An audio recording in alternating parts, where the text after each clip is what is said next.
EPS 95 के pensioners है उन तक ये बात पहुंचाना चाहता हूं कि शांतिपूर्ण आंदोलन 24-25 मार्च आप अपनी पत्नी के साथ आइए।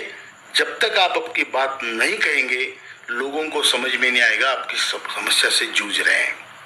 कृपा करके आइए, आपकी एकता बढ़ाइए और सरकार को इसकी इतला होने दीजिए, जानकारी होने दीजिए कि आप गंभीर समस्या से घिरे हैं और आपका काम जल्दी से जल्दी होना चाहिए।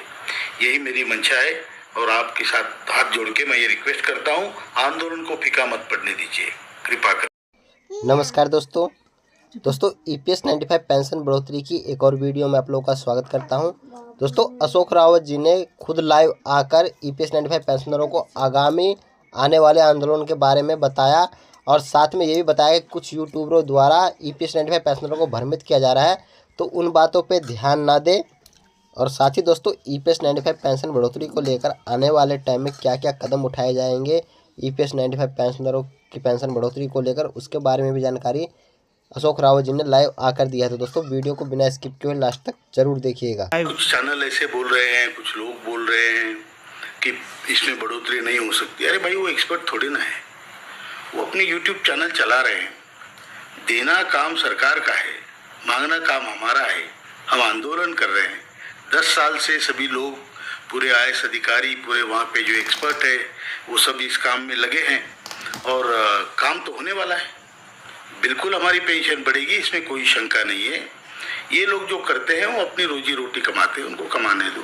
कुछ लोग जंतर मंतर पे खड़े होकर वीडियो बनाते हैं, कुछ भी बोलते हैं, कभी हाँ बोलते हैं, कभी ना बोलते हैं, कभी क्यों नहीं देता बोलते हैं।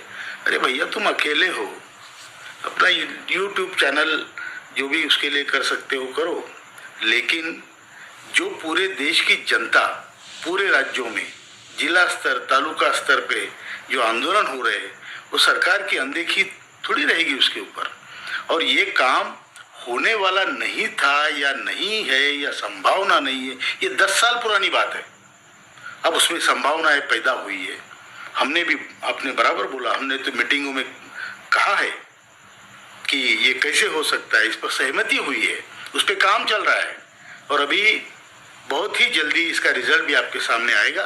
तो ऐसे लोगों के या ऐसे नेगेटिव न्यूज़ बहुत जल्दी पहुंचती है, लेकिन उस पर ध्यान मत दीजिए। बी पॉजिटिव, आपका काम होने वाला है और हम सब लोगों का विजय, आपका सबका विजय। और वैसे भी मैं पहले भी कह चुका हूं और ये बात हमने आदरणीय वित्त मंत्री जी, आदरणीय श्रम मंत्री जी से भी कही है कि श्रमिक संगठनों का काम होता है, उसका नाम है ट्रेड यूनियन। ट्रेड मतलब कारोबार, ट्रेड मतलब व्यापार। ट्रेड में जो काम करने वाले लोग हैं, एम्प्लॉइज है, श्रमिक है, उनका काम करना ट्रेड यूनियन की जिम्मेदारी होती है। अब रिटायर्ड लोग तो उनके मेंबर है ही नहीं। तो जो लोग आपके मेंबर ही नहीं है, उसके लिए आपने कभी लड़ाई की नहीं, क्योंकि आपके मेंबर नहीं, बिल्कुल लॉजिकल है। अब वो लोग जब खुद होके अपनी एक बहुत बड़ी संगठन बना के इतनी बड़ी सिस्टम से टक्कर दे रहे हैं, गरीब लोग हैं, असहाय लोग हैं, और जब सरकार उनको 7,500 महंगाई देने की बात कर रही है उनसे, तो ये 5,000 मांगने के लिए बीच में कूद पड़ना, ये जो श्रेय लाटने का या श्रेय लेने का जो एक इनका पॉलिटिक्स है, और ऐसे देखने का कि भाई इनकी मांग कैसी कम हो जाए। मैं आपको बताता हूँ, ये माइंड गेम है, माइंड गेम। जैसे हमें तो 7,500 महंगाई भत्ते पर पूरा भरोसा है, हमको ये आश्वासन भी मिले है, एक कैजुअल तौर पे, लिखित तो नहीं मिले लेकिन मिले हैं, उसके ऊपर चर्चा हुई है। अब उसके बाद एक न्यूज़ आती है कि भाई इनको पेंशन नहीं मिल सकती, ये पेंशन के लायक ही नहीं है, काबिल नहीं है, इनकी पेंशन इनके लिए नहीं है। फिर दूसरी न्यूज़ आती है इनको 3,000 करने पर सरकार विचार कर रही है। फिर BMS 5,000 मांगने की बात करता है। ये जो है ये माइंड गेम है, इसको स्ट्रेटेजी माइंड गेम बोलते हैं, स्ट्रेटेजिकल गेम है ये, और ये हम समझते हैं। लेकिन आप याद रखना, 7,500 महंगाई भत्ता जिसके लिए 10 साल से लाखों लोग मरे हैं, लाखों, एक दिन में 200 लोग मरते हैं, ये स्टैटिस्टिक्स है। अब इतने लोग मरने के बाद, इतने बलिदानों के बाद हमारा काम क्यों नहीं होगा भाई? बिल्कुल होगा। और उसके ऊपर जितने देने वाले हैं जो इसके अधिकारी है देने के वो सभी लोग पॉजिटिव है। फिर बीएमएस को बीच में आके 5,000 मांगने की मतलब क्या तुक क्या है, मुझे समझ में आया। There is no logic in this. तो यार ऐसे आंदोलन क्यों कर रहे हो भाई? What you want to prove? अभी देखना 23 और 24 और 25 तारीख आने वाली मार्च की ईपीएस का आंदोलन होगा पूरे देश में। जिनको 7,500 महंगाई भत्ता चाहिए, जो इसके लिए 10 साल से लड़ रहे हैं, जिनके भाई मरे हैं इस लड़ाई में, वो लोग खड़े होंगे, वो मांगेंगे।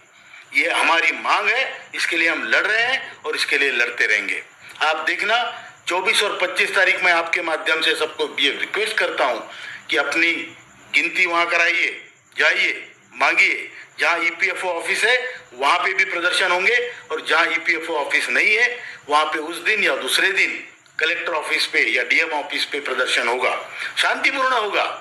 लेकिन हमारी जो मांग है, शांतता पूर्वक आंदोलन कर रहे हैं, क्योंकि हमारे लोगों का स्वास्थ्य, आर्थिक व्यवस्था, उनकी स्वास्थ्य कैसा है, ये सारी चीजें देख के, उनकी मोबिलिटी ये देख के हम शांतिपूर्ण आंदोलन कर रहे हैं। दिल्ली में आंदोलन हम कर सकते हैं, लेकिन वहाँ इतने लोग नहीं आ सकते, उनकी अपनी अड़चने हैं। और इसलिए, और दूसरी बात यह है कि आंदोलन का, मैं पहले भी कह चुका हूँ कि आंदोलन का परिणाम, जो उद्देश्य है वो है सरकार के पास आपकी बात रखना, उनके कानों तक पहुँचाना। मैं आपको बता दूं, बात पहुँच चुकी है, उस पर काम हो रहा है और जल्दी हमारा रिजल्ट आएगा। इसलिए हमें आंदोलन बड़े तौर पे करने की जरूरत नहीं पड़ेगी। जो 23-24 का है डेमोन्स्ट्रेशन पूरे भारत में, वो जरूर होना चाहिए। दिल्ली का आंदोलन, अगर हमारा काम स्पेसिफिक अप्रैल तक नहीं होता है, अप्रैल एंड तक, तो हम जरूर आंदोलन करेंगे, बड़ा करेंगे। अरे हम तो लड़ने मरने के लिए तैयार है, वो बात छोड़िए। लेकिन जहां उसकी जरूरत नहीं है वो चीज करके हम सिर्फ अपनी नेतागिरी चमकाने के लिए नहीं है, हमें काम करवा।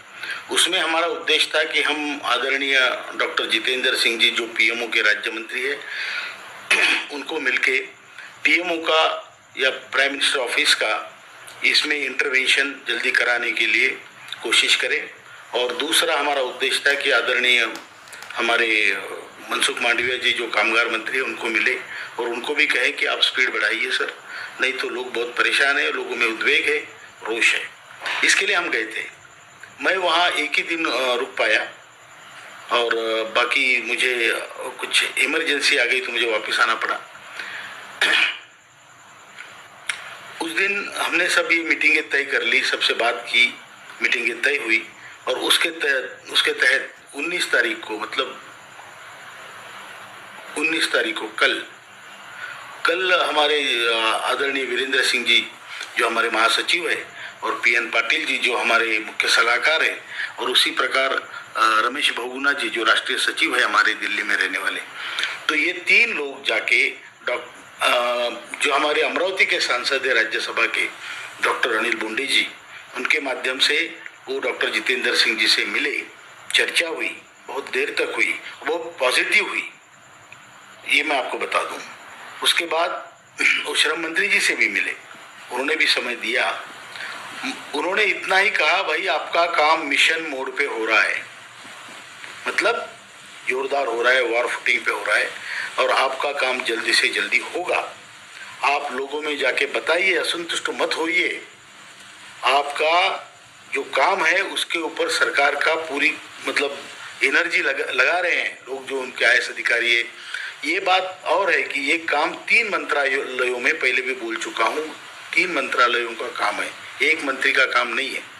ये कामगार मंत्री, उसी के बाद आपके वित्त मंत्री और पीएमओ, ये 3 मंत्रालय मिलके काम करने वाले हैं।